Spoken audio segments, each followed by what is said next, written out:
ভিডিওটিতে ক্লিক করার জন্য আপনাকে অসংখ্য ধন্যবাদ। তো মেয়েদের বিয়ে হয়ে গেলে কি বাবার সম্পত্তি পাবে, এবং যদিও পায় তাহলে আইন অনুযায়ী কতখানি সম্পত্তির ভাগ পাবে, এ বিষয়ে কি বলছেন আইন এবং সুপ্রিম কোর্টের কি রায় জেনে নেব আজকের এই ভিডিওতে। তাই ভিডিওটি স্কিপ করবেন না, প্রথম থেকে শেষ অবধি দেখবেন। পাশাপাশি চ্যানেলে নতুন হলে চ্যানেলটিকে সাবস্ক্রাইব করে বেল আইকনটি ক্লিক করে রাখবেন পরবর্তীতে লেটেস্ট আপডেট বা নতুন ভিডিও নোটিফিকেশন পেতে। তো হ্যালো বন্ধুরা, আপনারা দেখছেন টেক বাংলা ইউটিউব চ্যানেল, আপনাদের সঙ্গে আমি ফিরোজ।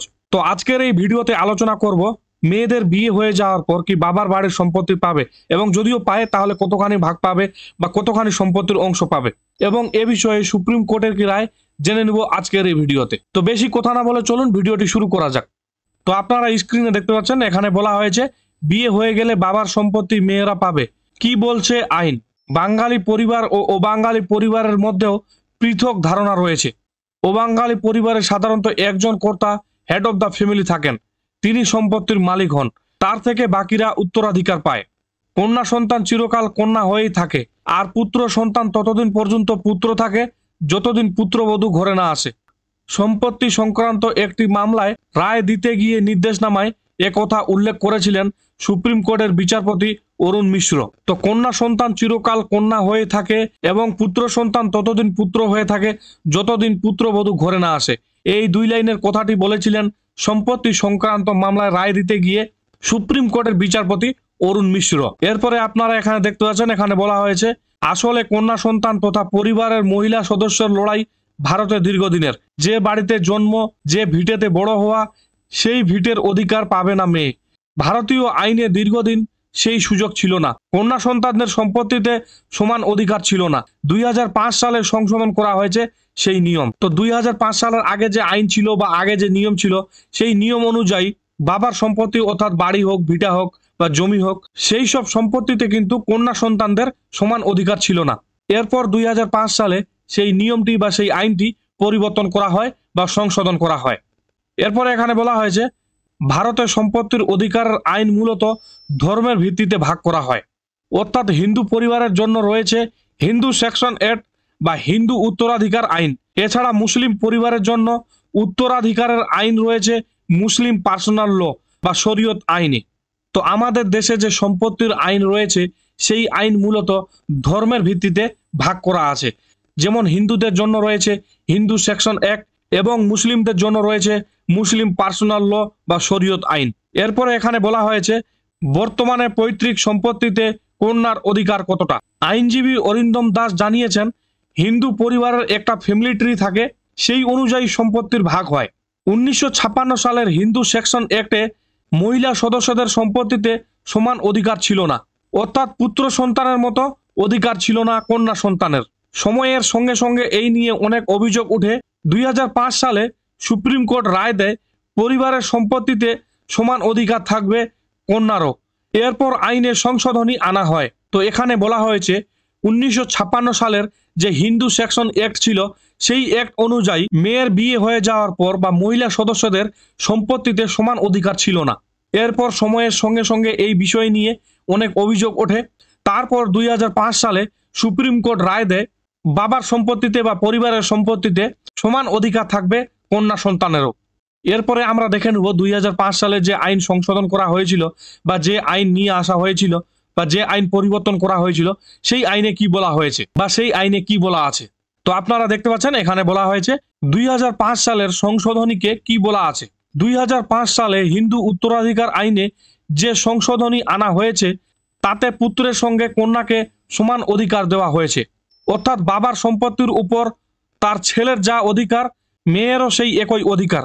কেউ যদি উইল না করে মারা যান, তাহলে তার সম্পত্তি তাদের পুত্র ও কন্যা সন্তানদের মধ্যে সমানভাবে ভাগ হবে। তো 2005 সালে যে আইন পরিবর্তন করা হয় বা আইন সংশোধন করা হয়, তো সেই আইনে বলা হয়েছে পুত্র সন্তান এবং কন্যা সন্তানকে সমান অধিকার দেওয়া হয়েছে বা সমান অধিকার দিয়েছেন, অর্থাৎ বাবার সম্পত্তির উপর ছেলের যা অধিকার, সেই অধিকার মেয়েও পাবে বা সেই অধিকার মেয়েরও থাকবে।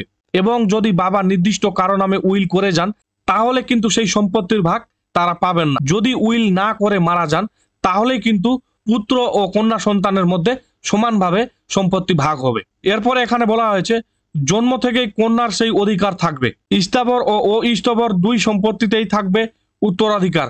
বিবাহিত হোক বা অবিবাহিত কন্যা সন্তানের অধিকার থাকবে একই। তো এখানে বলা হয়েছে জন্ম থেকেই বা জন্ম হওয়ার পরেই কন্যা সন্তানের এই অধিকারটি থাকবে। এবং এখানে বলা হয়েছে স্থাবর ও অস্থাবর দুই সম্পত্তিতেই থাকবে উত্তরাধিকার। স্থাবর সম্পত্তি বলতে যা বোঝায় যে সম্পত্তি এক জায়গা থেকে অন্য জায়গায় নিয়ে যাওয়া যাবে না, যেমন মাঠ, জমি, বাড়ি, পুকুর, রাস্তা ইত্যাদি। এবং অস্থাবর বলতে যা বোঝায় তা হলো বাড়ির জিনিসপত্র। তো এই স্থাবর ও অস্থাবর দুই সম্পত্তিতে কিন্তু উত্তরাধিকারী থাকবে কন্যা সন্তানের। এবং যদি বিবাহিত হয় তাও সম্পত্তির ভাগ পাবে, বা অবিবাহিত হলেও কন্যা সন্তানদের সমান অধিকার থাকবে। এরপরে এখানে বলা হয়েছে 2005 সালের আগে হিন্দু যৌথ পরিবারে উত্তরাধিকারী বলতে বোঝাতো পুত্র বা পৌত্র অর্থাৎ নাতি, তারাই পেতেন সম্পত্তির মালিকানা। মনে করা হয় যেহেতু একটা সময় উপার্জন শুধুমাত্র ছেলেরাই করতেন, ফলে বাড়ির কর্তার নামেই থাকতো সব বিষয়ে আশায়, তাই সম্পত্তির মালিক কেবল পুরুষই হবে, এটাই ছিল ধারণা। তবে সময়ের সঙ্গে সঙ্গে সেই ধারণা বদলে এসেছে। সুপ্রিম কোর্ট তার রায়ে স্পষ্ট করে দিয়েছেন যে এই সংশোধনী আসার আগে যদি পরিবারের কর্তার মৃত্যু হয়ে থাকে তাহলে এই আইনের ব্যতিক্রম হবে না। তো এখানে বলা হয়েছে 2005 সালের আগে যে আইন ছিল বা 2005 সালের আগে হিন্দু সেকশন একটে বলা ছিল একটি হিন্দু যৌথ পরিবারের উত্তরাধিকারী বলতে বোঝাতো পুত্র এবং পৌত্র অর্থাৎ ছেলে এবং নাতি, তারাই পেতেন সম্পত্তির মালিকানা। কারণ মনে করা হতো যেহেতু একটা সময় শুধুমাত্র ছেলেরাই উপার্জন করত, তাই সম্পত্তির মালিক পুরুষই হবে, এই ধারণাই ছিল। এরপরে এখানে বলা হয়েছে শুধুই মেয়ে নাকি নাতনি বা বোনের মেয়েরাও পাবে সম্পত্তি। হিন্দু সেকশন একটে অধিকারের দুইটি ধাপ রয়েছে। ক্লাস 1 অর্থাৎ প্রথম ধাপে যাদের কথা বলা আছে তারা সরাসরি সম্পত্তির উত্তরাধিকার পায়, তাদের অবর্তমানে সম্পত্তি যাবে ক্লাস 2 এর হাতে। তো এখানে বলা হয়েছে হিন্দু সেকশন একটে উত্তরাধিকারের দুটি ধাপ রয়েছে বা দুটি ধাপ আছে, একটি হলো ক্লাস 1 এবং একটি হলো ক্লাস 2। তো এবার আমরা দেখে নেব ক্লাস 1 এর অধীনে কে কে আছে এবং ক্লাস 2 এর অধীনে কে কে আছে।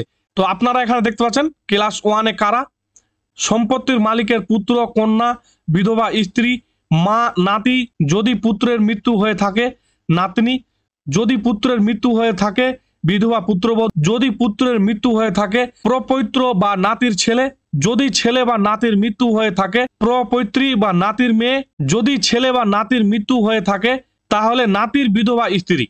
এবং আপনারা এখানে দেখতে পাচ্ছেন এখানে বলা হয়েছে ক্লাস 2 তে কারা থাকে: সম্পত্তির মালিকের বাবা পুত্রের মেয়ে অর্থাৎ নাতনির ছেলে, পুত্রের মেয়ে অর্থাৎ নাতনির মেয়ে এবং ভাই বোন।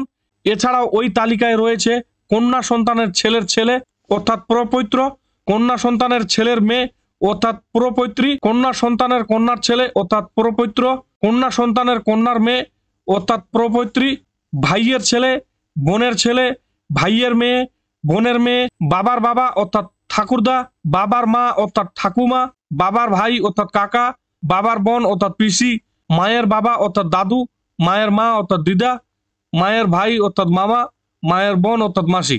আইনজীবী অরিন্দম দাস জানাচ্ছেন প্রথম ধাপের উত্তরাধিকারীদের অনুপস্থিতিতে এই দ্বিতীয় ধাপের উত্তরাধিকারীরা সম্পত্তি পাবেন, অর্থাৎ শুধুমাত্র মেয়ে নয়, নাতনি বা প্রপৌত্রও পেতে পারেন সম্পত্তির অধিকার। আইনে বিবাহিত বা অবিবাহিত বলে কোনো উল্লেখ নেই, অধিকার থাকে পুত্রবধূরও। তো এখানে বলা হয়েছে আইনজীবী অরিন্দম দাস জানিয়েছেন প্রথম ধাপের বা ক্লাস 1 এর উত্তরাধিকারীরা যদি অনুপস্থিত থাকেন বা মৃত্যু হয়ে যায় তাহলে সেই সম্পত্তি দ্বিতীয় ধাপের বা ক্লাস 2 এর উত্তরাধিকারীরা পাবেন। এরপরে এখানে বলা হয়েছে আইনজীবী উল্লেখ করেছেন বাঙালি পরিবার ও অবাঙালি পরিবারের মধ্যে পৃথক ধারণা রয়েছে। অবাঙালি পরিবারে সাধারণত একজন কর্তা অর্থাৎ হেড অফ দ্য ফ্যামিলি থাকেন, তিনি সম্পত্তির মালিক হন, তার থেকে বাকিরা উত্তরাধিকারী পান। আর বাঙালি পরিবারে সেই কর্তা বলে কোনো পৃথক ধারণা নেই। এরপরে এখানে বলা হয়েছে উত্তরাধিকার নিয়ে কি বলেছেন আদালত। 2016 সালে সুপ্রিম কোর্ট একটি রায় দেয় যেখানে বলা হয়েছিল কোনো ব্যক্তি যদি চান তাহলে তার স্ত্রী ও একমাত্র পুত্রকে বঞ্চিত করে সম্পত্তির সব অধিকার দিয়ে দিতে পারেন বিবাহিত কন্যাকে। তো এখানে বলা হয়েছে 2016 সালের একটি রায়ে সুপ্রিম কোর্ট জানান বা সুপ্রিম কোর্ট রায় দেন যদি কোনো ব্যক্তি চান তার স্ত্রী এবং পুত্র সন্তানকে বঞ্চিত করে তার বিবাহিত কন্যাকে তার সম্পত্তির অধিকার দিয়ে দিবেন তাহলে তিনি দিতে পারবেন। এরপরে এখানে বলা হয়েছে কর্ণাটক হাইকোর্ট 2024 সালে একটি রায়ে উল্লেখ করে কন্যার যদি মৃত্যুও হয়ে থাকে তাহলেও তার সম্পত্তির ভাগ তার হাতেই থাকা উচিত। এমনটা না হলে বিষয়টা সংবিধান বিরোধী হয়। এরপরে এখানে বলা হয়েছে 2024 সালে তেলেঙ্গানা হাইকোর্টের বিচারপতি এমজি প্রিয়দর্শনী একটি রায় দেন। সেখানে উল্লেখ করা হয় কন্যা সন্তান যদি আর্থিকভাবে সচ্ছল হয় সেই যুক্তিতে তাকে সম্পত্তি থেকে বঞ্চিত করা যাবে না। এরপরে এখানে বলা হয়েছে তবে উইল করা থাকলে সেই অনুযায়ী উত্তরাধিকারীদের মধ্যে সম্পত্তি বন্টন হবে। সেক্ষেত্রে না চাইলে কন্যা সন্তানকে সম্পত্তি না দেওয়া যেতে পারে। সবে আইনজীবী অরিন্দম দাস জানিয়েছেন সেই ক্ষেত্রেও চ্যালেঞ্জ করার রাস্তা সবসময় খোলা থাকে। কোন পরিস্থিতিতে উইল লেখা হয়েছে, জোর করে লেখা হয়েছে কি না, সেই বিষয়গুলিতে গুরুত্ব দেওয়া হয়। তো এখানে বলা হয়েছে যদি কোনো পিতা বা যদি কোনো বাবা কোনো একটি নির্দিষ্ট সন্তানের নামে বা কোনো একটি নির্দিষ্ট পুত্র সন্তানের নামে উইল করে যান, তাহলে কিন্তু সেই সম্পত্তির ভাগ তার কন্যা সন্তান পাবেন না। যার নামে সম্পত্তি উইল করা থাকবে সেই কিন্তু সেই সম্পত্তি পাবেন। এরপরে এখানে বলা হয়েছে মুসলিম আইনে মেয়েরা কি পায় সমান সম্পত্তি। তো এখানে বলা হয়েছে আইনজীবী অরিন্দম দাস জানিয়েছেন মুসলিমদের ক্ষেত্রে পুত্র সন্তান ও কন্যা সন্তানের সম্পত্তিতে সমান অধিকার নেই। সেক্ষেত্রে কিছু কিছু রক্ষণশীলতা আছে, পৃথক বিশ্বাস আছে। সেই অনুযায়ী সম্পত্তির উত্তরাধিকারের বিষয়টিও আলাদা। অর্থাৎ মুসলিম পার্সোনাল ল অনুযায়ী কন্যা, অবিবাহিত ও পুত্রবধূর পরিবারের সম্পত্তিতে সমান অধিকার নেই। তবে সম্প্রতি অনেক মুসলিম মহিলা এই ইস্যুতে আদালতে দ্বারস্থ হয়েছেন। তো বন্ধুরা, আজকের এই ভিডিওটি এই পর্যন্তই। আশা করছি ভিডিওটি আপনারা বুঝতে পেরেছেন বা ভিডিওটির মাধ্যমে যে তথ্য আমি আপনাদের দিতে চেয়েছি বা দেওয়ার চেষ্টা করেছি, আশা করব আপনারা বুঝতে পেরেছেন। যদি না বুঝতে পারেন বা যদি কোনো বুঝতে অসুবিধা হয় বা যদি কোনো জানার থাকে তাহলে অবশ্যই কমেন্ট বক্সে জানাতে পারেন। পাশাপাশি চ্যানেলে নতুন হলে চ্যানেলটিকে সাবস্ক্রাইব করে বেল আইকনটি ক্লিক করে রাখবেন পরবর্তীতে লেটেস্ট আপডেট বা নতুন ভিডিওর নোটিফিকেশন পেতে। এবং যদি ভিডিওটি আপনাদের ভালো লেগে থাকে বা ভিডিওটির মাধ্যমে যদি আপনারা কোনো তথ্য পেয়ে থাকেন বা ইনফরমেশন পেয়ে থাকেন তাহলে ভিডিওটিতে অবশ্যই একটি লাইক দিবেন। তো আজকের মতো এখানেই সমাপ্তি করলাম। দেখা হচ্ছে আগামীকাল আবারও কোনো নতুন একটি ভিডিওতে।